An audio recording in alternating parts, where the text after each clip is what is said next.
பட்டு போச்சே காரணம் யார் சொல்லம்மா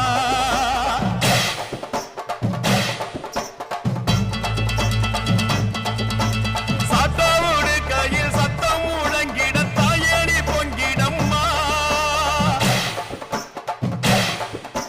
சாத்தோடு கையில் சத்தம் முழங்கிட தாயேனி பொங்கிடம்மா சூளக்காளியே அத்தா தாயே